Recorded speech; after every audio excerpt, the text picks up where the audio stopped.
Hi friends, എല്ലാവർക്കും പുതിയൊരു വീഡിയോയിലേക്ക് സ്വാഗതം. കാബേജ് എഗ് ബുർജിയാണ് തയ്യാറാക്കിയെടുക്കുന്നത്. അതിന് വേണ്ടിയിട്ട് കാബേജിൻ്റെ ഈ തൊലിയൊക്കെ ഓരോന്നായിട്ട് എടുത്തു വെച്ചിട്ടുണ്ട്. ഇതിൻ്റെ മുകളിലുള്ള തണ്ട് കളഞ്ഞിട്ട് വേണം തയ്യാറാക്കിയെടുക്കുവാൻ. ഒരു പാത്രത്തിലോട്ട് ഇട്ട് വെച്ച് ഇതിലേക്ക് കുറച്ച് വെള്ളവും കൂടെ ചേർത്ത് കൊടുത്ത് ഇതിൻ്റെ ഇലയൊന്ന് വാട്ടിയെടുക്കണം.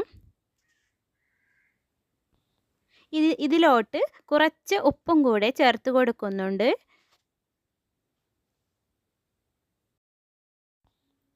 ഇതിലേക്ക് മുട്ടയും കൂടെ വേണം. അതിന് വേണ്ടിയിട്ട് ഞാൻ 3 മുട്ടയാണ് എടുത്തിട്ടുള്ളത്. ആ 3 മുട്ടയൊന്ന് പുഴുങ്ങിയെടുക്കാൻ പോവുകയാണ്. മുട്ട വെന്ത് വരുമ്പോഴേക്കും കുറച്ച് മസാലയും കൂടെ തയ്യാറാക്കിയെടുക്കണം. അതിന് വേണ്ടിയിട്ട് ഞാൻ ഒരു മൺചട്ടി അടുപ്പത്ത് വെച്ച് നല്ലപോലെ ചൂടായി വന്നതിന് ശേഷം ഇതിലേക്ക് വെളിച്ചെണ്ണയാണ് ചേർത്ത് കൊടുത്തിട്ടുള്ളത്. വെളിച്ചെണ്ണ ചൂടായി വന്നതിന് ശേഷം ഇതിലേക്ക് സവാള പൊടിയായി അരിഞ്ഞതും കൂടെ ചേർത്ത് കൊടുക്കുന്നുണ്ട്. സവാള ഒന്ന് വഴഞ്ഞു വന്നതിന് ശേഷം ഇതിലേക്ക് ഒരു പച്ചമുളകും കൂടെ ചേർത്ത് കൊടുക്കുന്നുണ്ട്. പച്ചമുളകും കൂടെ ചേർത്ത് കൊടുത്തതിന് ശേഷം ഒന്ന് നല്ലപോലെ ഒന്ന് മിക്സ് ചെയ്തെടുക്കുക. കുറച്ച് കറിവേപ്പിലയും കൂടെ ചേർത്ത് കൊടുക്കുന്നുണ്ട്.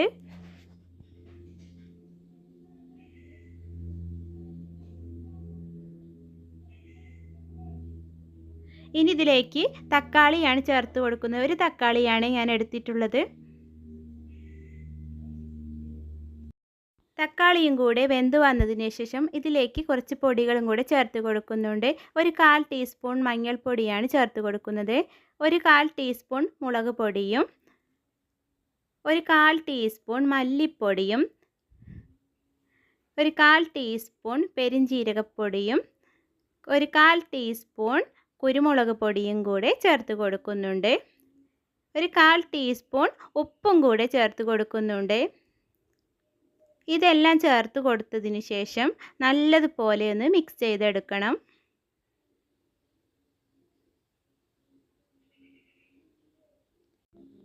ഇതിലേക്ക് മുട്ട പൊടിയായി അരിഞ്ഞതും കൂടെ ചേർത്ത് കൊടുത്തതിന് ശേഷം ഒന്ന് നന്നായിട്ടൊന്ന് മിക്സ് ചെയ്തെടുക്കണം.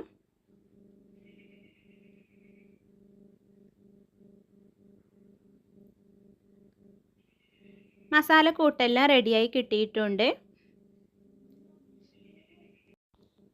ഇനി ഇതൊന്ന് കവർ ചെയ്തെടുക്കണം. കാബേജിൻ്റെ ഇലയെടുത്ത് ഇതിലേക്ക് ഈ മുട്ടയുടെ മിക്സ് നടുകിലായിട്ട് ഇട്ട് കൊടുത്ത് 4 വശവും മടക്കി കൊടുക്കുക. ഓരോന്നായി ഇതുപോലെ എല്ലാം ഇതുപോലെ കവർ ചെയ്തെടുക്കണം.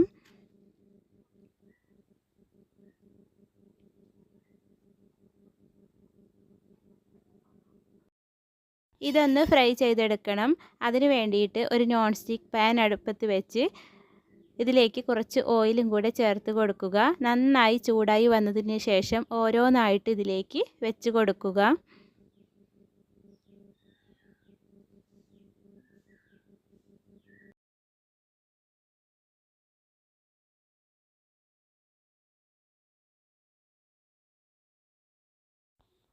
ഒരു വശം നന്നായി ഫ്രൈ ആയി വന്നിട്ടുണ്ട്. ഇനി മറ്റേ വശം കൂടെ ഒന്ന് ഫ്രൈ ആക്കി എടുക്കണം.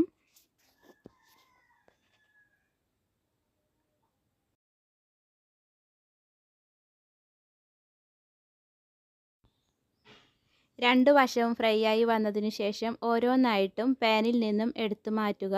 അപ്പോൾ നമ്മുടെ കാബേജ് എഗ് ബുർജി റെഡിയായി വന്നിട്ടുണ്ട്. വീഡിയോ കണ്ട് ഇഷ്ടമായാൽ ചാനൽ ഒന്ന് സബ്സ്ക്രൈബ് ചെയ്യുക, ലൈക്ക് ചെയ്യുക, കമൻറ്റ് ചെയ്യുക. Thank you.